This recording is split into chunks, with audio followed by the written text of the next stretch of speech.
예, 반갑습니다. 이번 강연을 맡은 오종훈 평가이사입니다.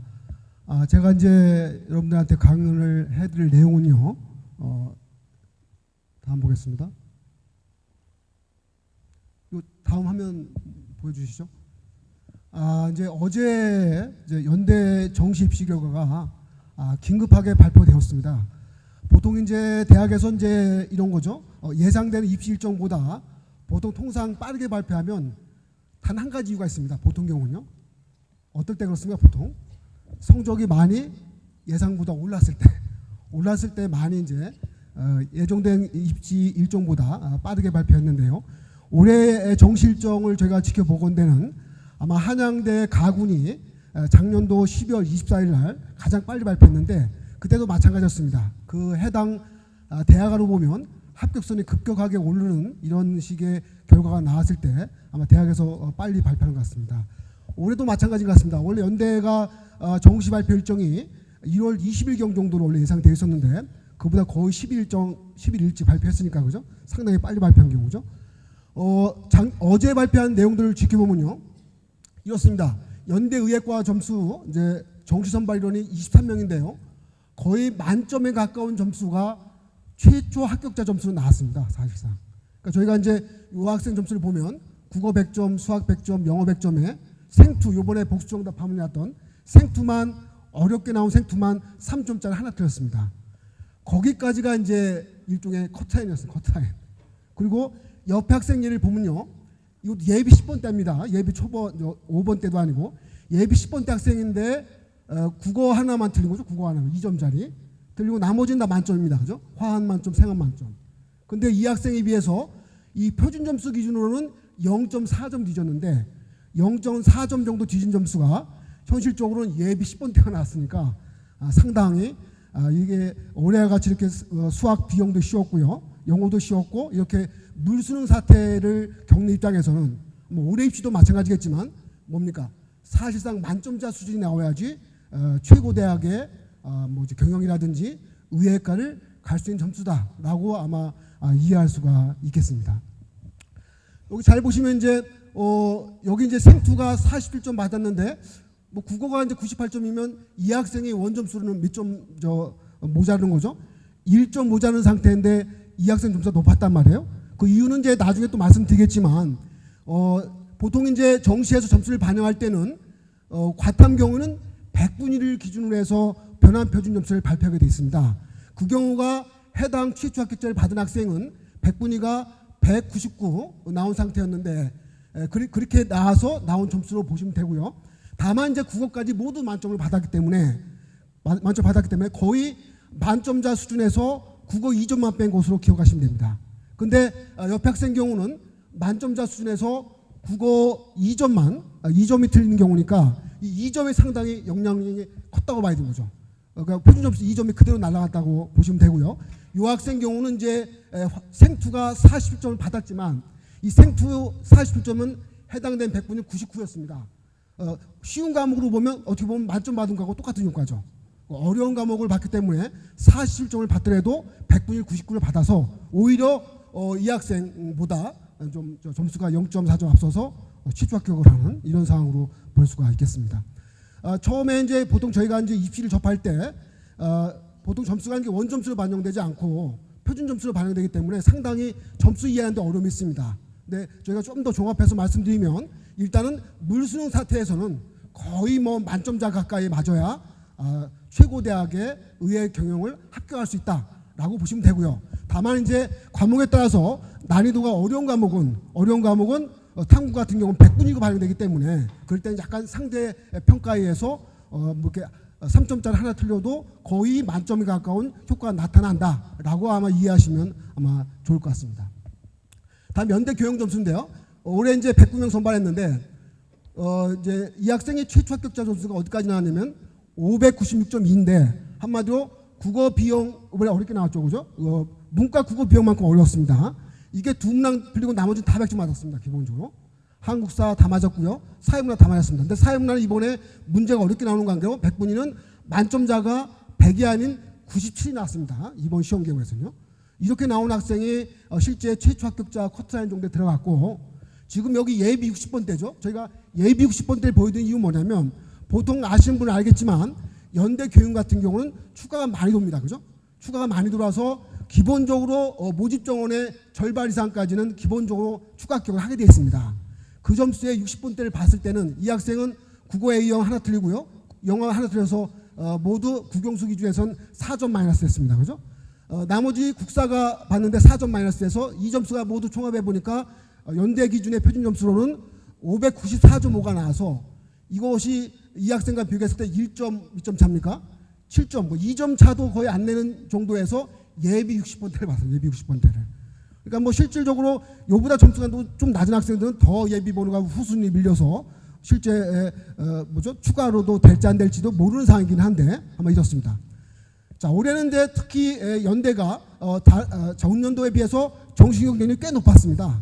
그래서 이제 많은 입시 기관이라든지 수험생 학부모들이 기대할 때는 점수가 얼마나 고를 것이냐를 가지고 많이 관심을 가졌었는데 실제 결과로 보면 소위 뭐 학생들이 표현하는 거 그렇죠. 연경 폭발이죠, 폭발. 점수가 폭발해서 거의 뭐 만점 가까이 맞은 학생 정도만 거기서 뭐 2, 3점 정도가 마이너스 된 점수대만 이제 실제 추가 합격할 수 있고 그 이상은 뭐 거의 합격 힘든 연대의대는 더더욱 그렇고요. 이런 식으로 점수가 빠졌다고 볼 수가 있겠습니다. 그래서 이런 정보를 말씀드린 건 뭐냐면 올해도 정부가 예고할 때는 상당한 정도의 또 물수능을 예고하고 있습니다.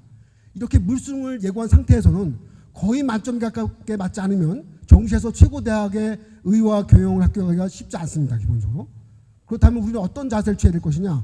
기본적으로 수능 잘 보는 것은 기본이겠지만 어쨌든 상위권 대학일수록 최상위권 대학일수록 수시 모집 비율이 크기 때문에 기본적으로 수시를 가지고 수시에 대비한 상태에서 합격을 기본적으로 노리고 그리고 이후에 정시까지 좀 대비하는 이런 방법이 현재 물수능 사태에서 저희가 최상위권의 대입 전략으로서는 가장 훌륭한 것이 아니냐고 생각하고 있습니다.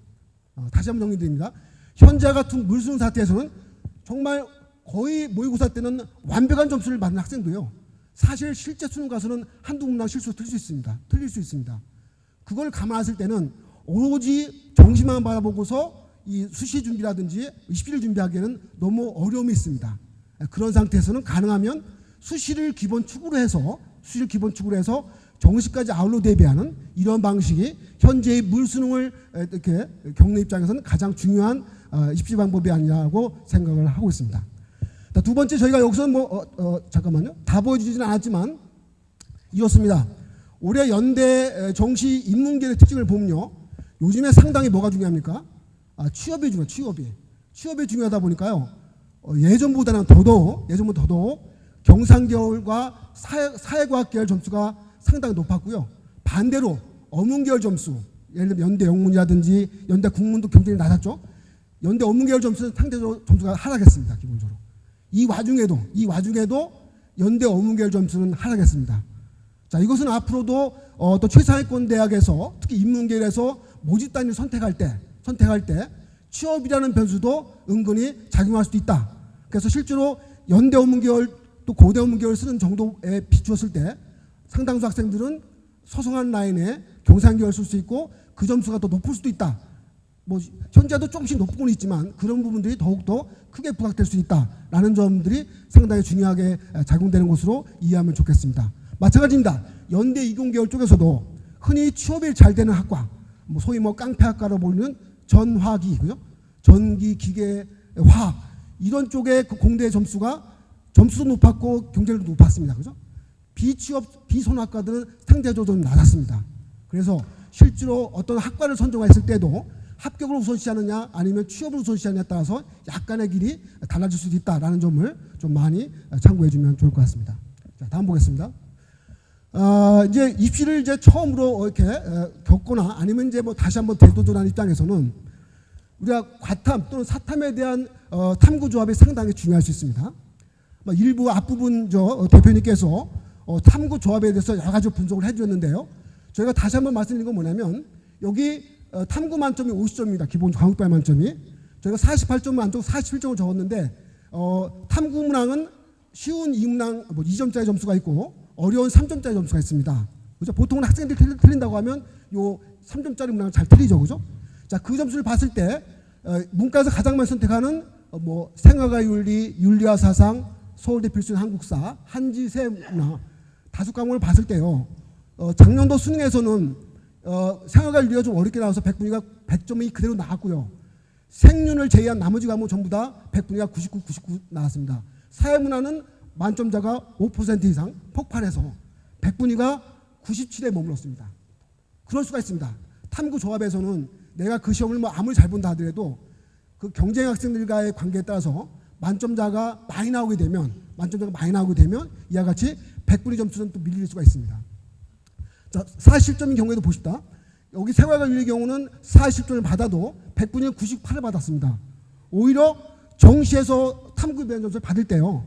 생활과 윤리에 40점을 받은 학생이 사회문화 다 맞은 학생보다 100분위가 1점을 앞서기 때문에 변환 점수는 당연히 1점만큼 더 올라가게 되어 있습니다. 기본적으로요. 그러니까 여러분들이 보통 이제 잘 모르신 분들은 어떤 원점수 기준으로 해서 만점을 받는 것만 생각하시겠지만 뭐 그것도 상당히 중요하겠죠. 그죠? 근데 이제 더더욱 중요한 건 뭐냐면 탐구 영역은 모든 과목 다 마찬가지 상대평가이기 때문에 100분위 대비한 변환 점수가 얼마냐가 중요하고요. 실제로 어려운 과목에서 내가 원점수가 2점, 3점 깎인다 하더라도 감점이 된다 하더라도 실제로는 그 점수가 표준 점수로 환산될 때 100분위로 환산될 때는 점수가 높을 수 있다라는 점들을 또 많이 참고하면 아마 입시 지도하는데 아마 도움이 될 것 같습니다. 마찬가지입니다. 요 탐구로 가도 과탐으로 가도 물환, 화환, 생화는 좀 100분위가 100 나왔는데 지구과학이 만점자가 1%가 넘어서서 100분위는 99 나왔습니다. 두 과목도 다 적진 않았지만요. 물투도 100분위가 99였고 생투 선택이 많죠. 여기 이제 문제가 꽤 어렵게 나와서 100분위 100이 나왔습니다. 그러면 이제 어떤 조합상 과탐에서 뭐죠? 요즘에 잘 원점수 만점을 받는다 하더라도 만점 받은 학생이 지환하고 맞죠? 예를 들면 화학을 선택했으면 100분위가 100하고 99에 불과하지만 어느 학생이 화학과 생활을 선택했으면 100분위 100으로서 거의 만점에 가까운 최고점이 나올 수도 있습니다. 이런 점들이 이제 탐구 조합하고 선택할 때 약간의 좀 뭐 비교하거나 참고할 수 있는 사항이 되겠습니다. 자, 그럼 결론적으로 뭐냐? 탐구는 나중에 보시겠지만요. 100분위 성적이 가장 중요합니다. 왜? 어떤 성적을 반영시킬 때는 100분위를 기준으로 한 변환 표준 점수를 반영하기 때문에 100분위 성적이 가장 중요하다고 보시면 되고요. 자, 그랬을 때 인문계 최상위권 학생들은 과연 한국사를 볼지 말지 이 부분이 가장 중요한 포인트가 되겠죠. 근데 대체로 이제 서울대를 중심으로 해서 연대고대를 같이 지원하기 때문에 보통은 한국사를 보는 추세입니다. 보통은 본다고 생각하시고 다른 부분에 대한 대체안을 찾아야 되고요. 그 다른 부분을 대체안을 찾는 부분이 한국사가 상당히 우수 학생들만 시험을 보기 때문에 제2외국어가 아시죠? 정시까지 가서는 탐구 대체할 수가 있습니다. 그죠? 그런 의미에서 제2외국어를 좀 더 알차게 공부하게 되면 서울대가 필수로 하는 한국사를 치르면서도 어느 정도 대처할 수 있는 이런 방법이 생길 수 있다고 보시면 되고요. 자연계열이었습니다. 과탐의 경우에서 완만을 택할 수 있고 완투를 택할 수 있는데 서울대만 유일하게 서로 다른 과목의 완투 조합을 허용하고 있습니다. 그렇게 또 봐야 됩니다. 그렇다면 어느 학생이 내가 서울대를 가려고 하는데 기본적으로 화환과 생활을 본다. 서울대 조합에 맞지 않습니다. 그죠? 그 학생 서울대를 포기해야 됩니다. 기본적으로. 뭐 일반 전형에서 뭐 수시 최저학력 기준에 들어가지 않는 경우라면 상관이 없겠지만 기본적으로 정시까지 바라보는 입장에서는 완투 조합을 해야 됩니다. 자, 근데 그게 고민이죠. 왜냐? 과탐 완조합은 응시자 수가 많습니다. 그래서 상대 평가를 받는 표준 점수 100분의 등급에서는 좋은 등급이 나올 수 있어요. 그런데 뭐죠? 투 과목을 할수록 응시자 수가 적으니까 투 과목에서 상당한 정도의 상위 등급, 1등급 받기 쉽지 않습니다. 그러니까 이제 온리 서울대를 목표로 해서 투 과목을 다른 과목을 해야 될지 아니면 응시자 수가 많아서 소위 말해서 밑으로 깔아준 학생들이 많아서 완조합을 택해서 좋은 등급을 받을지는 아마 학생들의 진로라든지 선택 여부에 따라서 바뀔 수가 있습니다. 그러니까 온리 서울대를 목표로 한다면 당연히 완투 조합을 서로 다른 과목을 하셔야겠지만 나는 연대가 좋아요. 난 연대가 최고다. 라고 생각했을 때는 완난 조합이 오히려 더 훌륭할 수 있다. 점수 조합상으로는. 뭐 그런 부분들도 아마 참고 삼아서 이해하면 좋을 것 같습니다. 자, 그래서 이제 저희가 작년도 지원 사례를 통해서 올해 아마 여러분들이 나중에 이제 원서를 쓰실 때 어떤 식의 지원 패턴이 중요한 것인가에 대해 하나하나 설명해 드리겠습니다. 자, 자, 저희가 표현을 했습니다. 인문계인데 최상위권은 서울대만 목표로 했을 때, 내가 목표하는 기준이 연구대를 포함해서 준비할 때, 아, 나는 정시까지 가면은 정말 불안해. 그래서 성산 중위까지 포함해서 원서를 쓸 때, 준비할 때, 여기에 따라서 약간의 전형에 대한 지원 패턴이 바뀔 수가 있습니다. 자, 하나 설명해 드리죠. 자, 나는 서울대만 가야겠다. 여기가 최상위권 설명이니까 오로지 학교에서도 금메달, 집에서도 금메달, 집안에서 금메달, 그 말에서도 금메달. 이 금메달을 따기 위해서, 일로 매진하기 위해서 어떻게 해야 되느냐. 이렇게 하면 됩니다. 1순위로서 수시원서 쓰실 때 서울대 일반 전형 또는 뭐 학교장 추천을 받을 수 있으면 당연히 지역균형으로 쓰겠죠. 그죠? 1순위입니다. 자, 그런데 고민이 있습니다. 난 그래도 재수하지 않고 그 해만큼은 뭔가 가야 될 것 같은데, 서울대를 무조건 100% 합격을 보장해 준다고 한다면, 당연히 2순위로 여길 수 있는 대학을 원서를 아예 안 쓰겠죠. 그냥 서울대 원서 한 장만 딱 써놓고 나서 끝입니다. 안 되면 정시로 가면 되니까. 자, 근데 그 정도 배짱 있는 학부모, 학생 거의 없습니다. 아니, 수능이 어떻게 나올지도 모르고, 그리고 수시 일반전형 가서 면접을 어떻게 받을지도 모르고, 내 학교의 일반고에 대한 평가가 어떤지도 모르고, 특목고라 해서 요즘에 서울대가 일반고 좀 중시한다는데 내가 붙을지도 모르겠고, 스펙이 어떻게 평가될지 모르겠고, 상당히 궁금하고 많이 고민이 됩니다. 그랬을 때 나온 전형이, 뭐 대학 관계자가 들으면 조금은 서운하시겠지만, 연세대 학생부 종합전형이 있습니다. 그죠? 고려대 논술전형이 있고요. 대표적으로. 자, 연세대 학생부 종합전형은 언제 면접을 보냐면요, 수능 이후에 봅니다. 수능 이후에. 자, 여러분들이 가장 고민된 게 뭡니까? 수능을 내가 너무 잘 봤어요. 만점까지 받았습니다. 근데 원서를 썼어요. 연대를 쓰든 고대를 쓰든 성대를 썼습니다. 그럼 소위 이제 학생들 전문용어로 뭐라고 합니까? 수시 납치될 수 있습니다. 기본적으로. 정시 원서 쓰면 서울대 무조건 되는데 수시 납치될 수 있어요. 그 마지막 불안감이 있습니다. 그 마지막 불안감 때문에 수능 전에 전형을 치르는 거에 대한 부담이 있는 것입니다. 그 학생들이 약간의 안전성이든 보험성이든 간에 지원하는 방식이 수능 후에 치르는 전형으로 이루어지는 연고대 전형만큼은 지원해 볼 수 있는 거죠. 왜냐면 내가 서울대를 목표했다 하더라도 점수가 안 나올 수도 있고 떨어질 수도 있는 거잖아요. 그럼 무조건 재수다? 심각하죠. 저희가 여기 재수하고 운영하지만, 저희로 보면 재수를 하셔야겠지만 학부모 입장에서는 그렇지 않습니다. 정말 그렇지 않습니다. 정말. 그럼 뭔가라도 붙들어 놔야 될 거 아닙니까?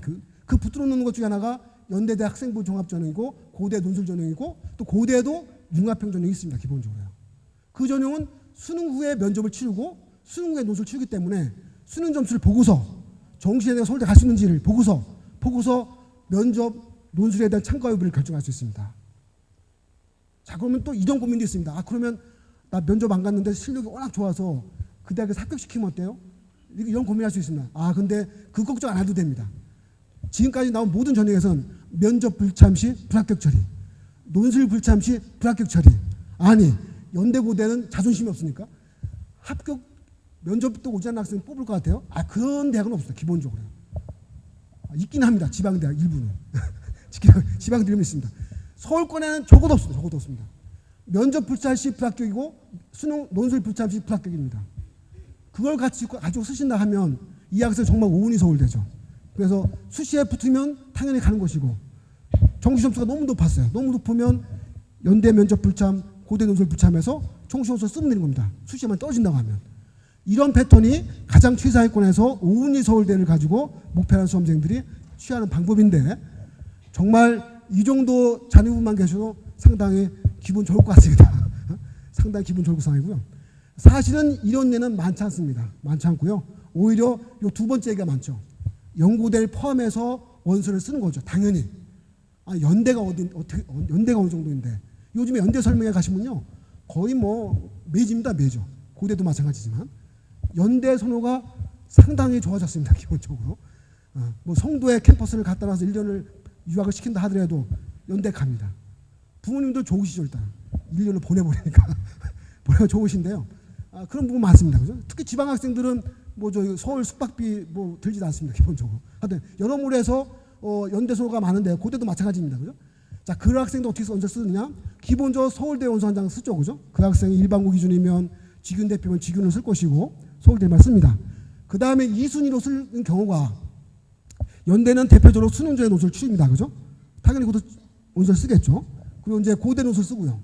그리고 내신 성적이 괜찮은 학생들, 내신 성적이 우수한 학생들은 연대 학생부종합 쓰고요. 고대 융합평준을 쓰게 되어 있습니다. 그죠?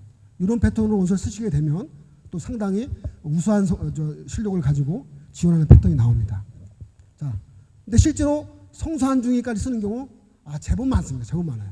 저희 작년도 21 사례를 컨청지 사례를 보면 자, 이게 어떤 경우냐면요. 연고대까지 포함해 쓰는 경우는 이렇습니다. 그래도 정시까지 기다려봤을 때 수능 점수가 잘 나오는 경우예요. 수능 점수가. 근데 요즘 같은 경우는 특히 여기 일반고 재학생 현재 고등학교 2학년 학부모 많이 오셨겠지만요. 고3 가서 재학생의 신분을 가지고서 21일 대비하는 것이 상당히 힘듭니다. 그죠? 고3 1학기까지 뭘 대비해야 되죠? 내신 대비해야 돼요. 내신 대비. 특기자를 쓰든 일반을 저를 쓰든 어쨌든 내신 대비해야 됩니다. 그리고 또 뭘 대비해야 되죠? 또 논술고사 보니까 논술고사 대비해야 돼요. 서울대 안 본다고? 서울대만 예해줘. 서울대만 붙는다 보장했습니까? 안 되죠. 그러니까 논술 대비 해줘야 돼요. 또 뭐 대비해줘? 수능 중에 수능 대비도 해줘야 돼요. 또 뭘 대비해야 됩니까? 자기소개서 쓰는 전형이 있으면 스펙 관리도 해줘야 돼요. 이것저것을 다 하다 보면 온전히 수능 준비하기도 어렵고요. 수능 점수 받기도 어렵습니다. 기본 고득점 받기가. 그래서 실제로 현실적으로 얘기는 뭐냐면 일반고 상위권이든 특목고 상위권이든 간에 만일 정시 수능 점수가 안정적이란다면 당연히 두 번째 케이스로 쓰는 거고요. 수능 점수가 안정적이지 못할 때 점수가 들쭉날쭉합니다. 기본적으로. 그럴 땐 당연히 성사한 중위까지 쓸 수밖에 없습니다. 기본적으로. 왜냐하면 이걸 안정성이든 보험성으로 잡아놔야 그나마 잘 받은 내신 정도, 그나마 내가 내 학교 내신이 우수한데 이걸 가져갈 수가 있습니다. 재학생들 입장에서는 이런 부분들 때문에 성사한 중위까지 쓰는 거죠. 그래서 그 학생들은 서울대 하나 쓰고 연대, 한대, 고대, 성대, 중대, 이대 쓰다 보면 원서가 넘칩니다. 넘쳐서 아시죠? 원서 모두 6장 쓸 수밖에 없어요. 그중 하나 빠뜨려야 됩니다. 기본적으로. 그러니까 원서가 6장이 꽉 차져 있네요. 그렇게 쓸 수밖에 없는 상황이 됩니다. 기본적으로. 그래서 그거는 학생에 따라서 논술을 준비가 잘 돼 있으면 학생부 성적이 좋으면 종합전형으로 쓰고 이런 여러 가지 패턴이 있겠지만은 수능 점수가 안정적이지 못할 때는 역시 성사한 중위까지 쓰는 패턴이 있다라고 말씀드릴 수 있습니다. 다음, 여기는 주로 일반고, 자율고 기준으로 말씀드렸고요. 자, 우리는 중요한 또 대학이 있습니다. 그죠? 특목고 학생들 경우에서는 주로 외고나 국제고가 해당되겠죠? 이 학생들은 사실은 1순위는 서울대 일반전형을 써야 됩니다. 직윤 쓰면 거의 떨어집니다. 기본적으로. 직윤은 일반고 기준으로 해서 전혀 만족하기 때문에 외고 내신으로 직윤 쓰는 건 상당히 힘듭니다. 자, 일반전 하나 썼죠? 그 다음에 어디를 써야 되느냐? 당연히 특목고 출신일수록 연대 고대가 좋아하는 전형이 있습니다. 특목고를 좋아하는 전형이 있습니다. 뭡니까? 특기자 전형. 특기자 전형을 쓰셔야 되죠. 연대 특기자 전형, 고대 특기자 전형 등등을 쓰셔야 됩니다. 기본적으로. 포스트 카이스트 요거는 좀 약간 예외적이죠. 이건 뽑는 문과가 없으니까. 카이스트는 일부 뽑긴 한데, 하여튼 이런 식으로 큰 틀에서는 서울대 일반전 하나 쓰고 나서 연대 특기자, 고대 특기자를 쓰는 패턴이다라고 보시고 좀 더 낮춰 쓴다고 하면 성대도 쓸 수 있고 이대도 쓸 수 있고 그런 경우죠, 그죠? 그런 패턴을 쓰시면 거의 원서가 훌륭한 원서 라인이 아마 나올 것으로 보고 있습니다. 다음 보겠습니다. 잠깐만요. 이거 하나 더 넘어갔네요. 예. 이건 자연계인데요. 자, 자연계는 약간 양상이 다릅니다. 오은희 서울대파가 상대적으로 적습니다. 기본적으로 자연계는. 왜냐면 의대가 있기 때문에. 의대 중심으로 내 진로와 계획을 잡을 것이냐, 아니면 서울대만 갈 것이냐, 아니면 한송서까지 갈 것이냐, 라인에 따라서 원서 라인이 쭉 바뀌는데요. 당연히 서울대를 기준으로 원서를 쓰신다고 하면 오은희 서울대면 서울대 일반전형 아까 비슷합니다. 양상은 비슷합니다. 양상은. 아까 말씀드렸던 인문계하고 비슷합니다. 그죠? 그 양상을 쓰시면 되고요. 다만 서울대 쓰실 때는 정시 점수 조합이 과탐이 1, 2가 달라야 되기 때문에 달라야 된다는 것을 전제로 해서 쓸 수밖에 없습니다. 그거 참고해 주시고요. 자, 그다음 의대 중심.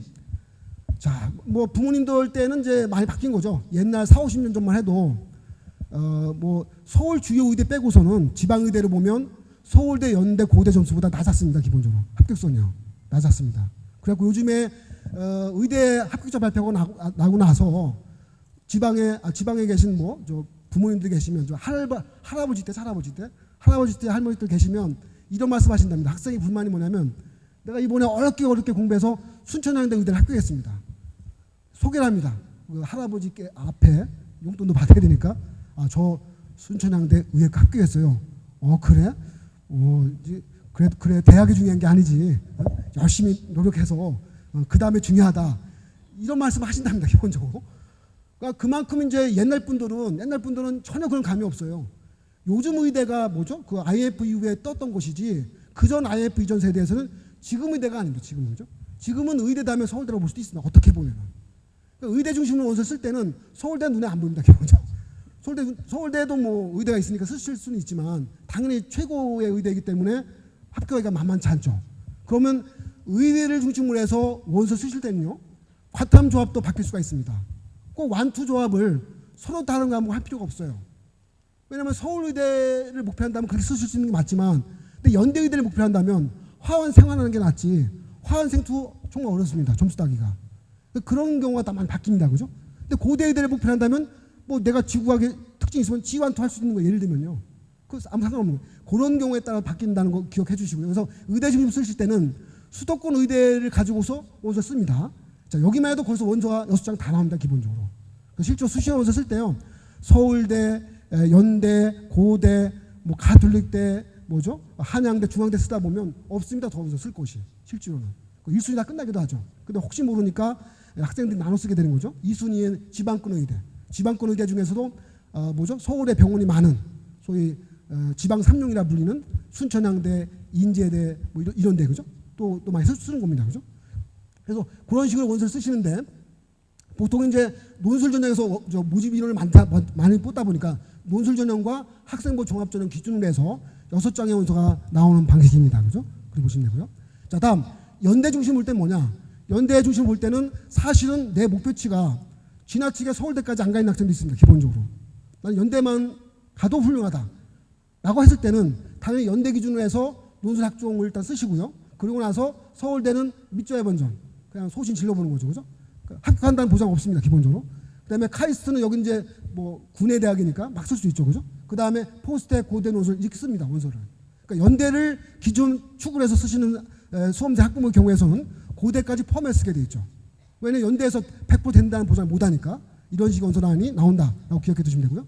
다음에 이제 한성소까지 쓰는 경우 이런 경우는 서울대 일반도 하나 씁니다. 그죠? 밑줘야 번입니다. 밑줘야 번전. 정말로. 특히 올해 아마 정확히 얘기하면 작년이죠. 그죠?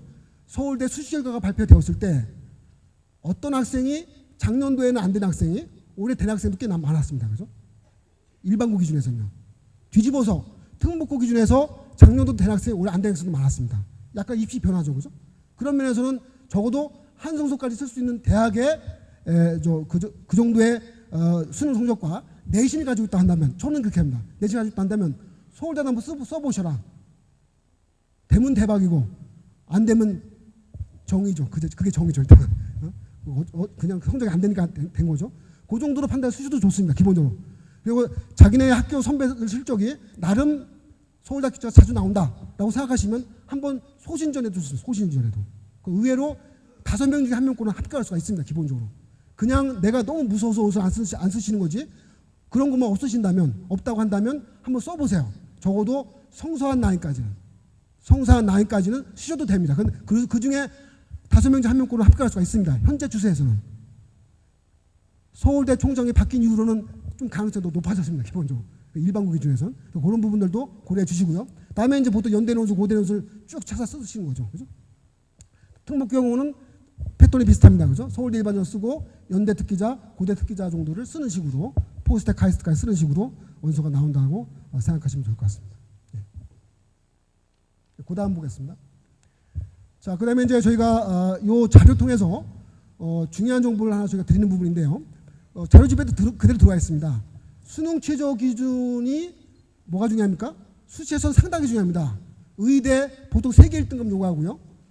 그다음에 인문계 2개 3개까지 2등급을 받아야 되는 이런 곳을 많이 요구하고 있는데 이렇습니다.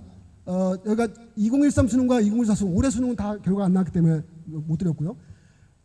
재작년 수능에서는 세영역 1등급 이상 맞은 학생이 3천여 명 해당 과탐 지원자 가운데 3천여 명 나왔습니다. 근데 아슬아슬하게 한 개가 1등급이 안 돼서 떨어진 학생이 약 5천 명까지 나왔습니다. 기본적으로. 그럼 어떤 경우냐면요. 내가 연대 기준에서 3개 1등급 요구하잖아요. 상당수 대학들이 의대가. 이 학생은 뭐 다른 건 다 잘 받았는데 하나 안 돼서 수능 취조 못 맞춰갖고 아예 의대 합격 조건에 미달되는 경우죠. 자, 여러분들 아마 올해 전남대 의대라든지 지방권 의대를 보면요, 의외로 수시에서 정시 유월되는 인원이 꽤 많았습니다. 올해만큼은. 아마 올해도 그럴 수 있습니다. 올해. 그러니까 작년에로 보면 수시에서 정시 유월되는 의대 인원이 꽤 많았습니다. 그 꽤 많은 이유 중에 하나가 뭐냐면요, 이 수능 최저 기준 때문에 그래요. 수능 최저 기준이 3개 1등급, 2개 1등급 요구하고요. 이게 특히 물수능의 여파를 받게 되면 내가 실수를 하나 두 개 들리면 그게 안 나오는 거예요, 기본적으로. 이런 상황이 오다 보니까 상당히 문제가 되는 거죠, 그죠? 그래서 흔히 이제 그런 거에 대한 자료 분석을 보시면 되고요. 그래서 이제 탐구에서 미충족 나오는 경우, 수비, 수학, 영어, 국어에서 각각 미충족이 나왔는데요. 가장 많이 미충족 사유가 나오는 경우는 탐구에서, 특히 과탐에서 많았습니다. 과탐에서. 그 이유는 이것 때문에 그렇죠. 과탐은 뭐죠? 두 과목을 보고요. 서울대가 또 완투 조합이라는 것을 요구하기 때문에 두 과목 모두 1등급 받는 것이 엄청 어렵습니다. 기본적으로. 수학, 비영 1등급 받는 것도 어려운데요. 과탐에서 모두 1등급 받는 것도 어렵습니다. 만약에 의대를 정말 수능 취조 기준 통과시켜서 합격하시려고 하면요, 당연히 과탐에 대한 준비가 철저해야 됩니다. 기본적으로. 수학은 마찬가지고요. 그리고요, 혹시 그게 아니고 그쪽은 내가 좀 부족하지만 다른 곳을 통해서 또 수능 취조 확보하고 싶다라고 하면 국어도 나름대로 공격할 수 있는 포인트가 되는 것이죠. 국어 비충족에서도 탈락한 경우가 약 20% 됐습니다. 자연계니까 국어 무시한다? 아닙니다. 국어 때문에 실패를 보는 사람도 있을 수 있습니다. 왜냐하면 과탐에 등급 따기가 어렵고요. 수학도 등급 따기가 만만치 어렵습니다. 지원자가 적기 때문에. 그런 의미에서는 국어라는 과목도 자연계에서는 상당히 수능 취조를 충족시킬 수 있는 주요한 목표 과목이다라고 생각해서 준비하는 것도 상당히 좋을 수 있습니다. 그럼 좀 기억해 두시고요. 얘기했죠. 그래서 그런 부분에서 나타나고 있다라고 보시면 될 것 같습니다. 자, 다음 보겠습니다. 인문계는 이제 뭐 이렇게 세계 1등 요구는 없습니다. 인문계에서는 연대라든지 서울대라든지 그죠? 이런 경우에서 세계 2등급을 세계 2등급. 그러니까 당연히 인원 많죠. 2만 거의 3만여 명 정도가 수능 취조에 만족했고요. 2023 수능 기준에서는 미충족된 경우도 약 2만여 명가량 됐습니다. 그러니까 잘 나오다가 나머지 4 나오는 식이죠, 그죠? 이렇게 나와서 틀린 경우가 미충족되는 경우가 많았다라고 보시면 좋을 것 같습니다. 자, 중요한 건 이겁니다. 수시에서는요, 아무리 점수가 높게 나와도 등급이 아니면 필요가 없습니다. 기본적으로. 아시죠? 수능 최저 학력 기준이라는 것은 등급으로 매기기 때문에 등급에 대한 목표의 설정이 철저할 필요가 있습니다. 내가 어느 정도는 안정적으로 등급을 받고 하나 두 개가 왔다 갔다 했을 때는 그 다음에 고리로서 뭘 내가 등급을 충족시킬지 이런 부분들 철저히 연구해서 준비를 해야 아마 좋은 입시 결과가 나올 것으로 기대합니다. 연대는 이보다 더 높죠, 그죠? 니경력 등급 앞 6등급 이하니까 그건 더 높습니다, 기본적으로. 그건 또 다른 차원에서 이해해드리고요. 그러니까 수시는 등급이 중요하니까 등급을 어떻게 잘 맞느냐라는 부분들을 고려해 주시면 될 것 같고요. 자, 그다음 보겠습니다. 이건 이제 종합적 정리해봤습니다, 그죠? 맞춤형 전략을 저희가 쓰게 된다면 취사행권에서 어떤 식으로 대비해야 되느냐? 교과 전형 쓸 학생들 적어도 1.3등급 이내가 들어가야 됩니다. 기본적으로 일반고 기준에서 저 넘어서면요 교과 전형 써서 전혀 합격하기가 어렵습니다. 기본적으로. 자, 종합 전형은요 이보다 좀 낮아도 됩니다. 그죠? 다른 교과 실적, 비교과 실적이 우수하면 그 2등급대 이내까지는 종합 전형을 써서 한번 승부를 봐야 되는 것이 일반적인 케이스고요. 논술 전형은 뭐냐? 적어도 수능 성적이 2등급 이내에 드는 학생들 가운데 쓰시면 좋고, 교과 성적도 사실은 저건 일반고 기준에서는 3등급대, 아마 저 특목고 기준에서는 5등급, 6등급 때도 가능하겠지만 이런 내신 종속 수능 학생들이 실제 합격비율이 높다라고 보시면 되고요. 특기자 전형 경우에서는 이제 어학 특기자고 수학과학 특기자인데 당연히 특목고 학생들과 자사고 학생들, 과학 중점학급에 들어있는 학생들은 아마 특기 전형을 썼을 때 상당히 유리할 수 있다는 점을 기억해 주시기 바랍니다. 교과 성적은 제가 정했습니다. 등급이 중요한데요. 연대는 지점수 반영, 좀 복잡한 편인데요. 표준화 점수 반영하기 때문에 같은 등급이어도 지점수가 다릅니다. 그죠? 참고하시고요. 그다음에 성적 추이도 중요합니다. 기본적으로 종합 전형에서는 올라가는 점수가 중요하지 내려가는 점수는 거의 상당히 안 좋습니다. 그죠? 최고의 취소도 중요합니다. 여러분들이 학생부 종합 전형에서 반영되는 교과 내신이 어떤 식으로 반영될 것인가 궁금할 수 있는데요. 최고로 올라갔을 때 얼마까지 올라가고 최저 빠졌을 때 얼마까지 빠졌을까지 고려해서 성적을 매길 수 있다는 거 기억해 두시고요. 모집단은 과목 간주도 중요하다. 왜냐면요. 자연계 준비하는 학생이 수학학 성적이 안 좋다? 경영을 준비하는데 수학 성적이 안 좋다? 상당히 문제가 됩니다. 기본적으로. 저희가 어떻게 원서 지원할 때 도움을 드리냐면요. 과를 보고서 아니죠. 학생부 성적 나온 걸 보고서 과를 선택합니다. 너 어디 소신지어냐? 그거 빼고 당신 성적 나온 거 봐서는 이게 좋을 것 같아. 당신 성적 나온 거 봐서는 이과가 좋을 것 같아. 거꾸로 한번 생각해 보시는 것도 좋을 수 있고요. 시간 얘기네요. 알았습니다. 예. 약간 그거 중요하고 그다음에 이게 상당히 중요한 사항인데요. 학교 유형 및 학교 내 성적 위치가 중요하다. 요거는 좀 밑줄 쫙 거놓고서 정말 2번, 3번 기억해 주면 좋을 것 같습니다. 요즘에 내신 성적이 평면적인 비교는 없습니다. 다만 학교 내 서열은 중요해요. 학교 내 서열.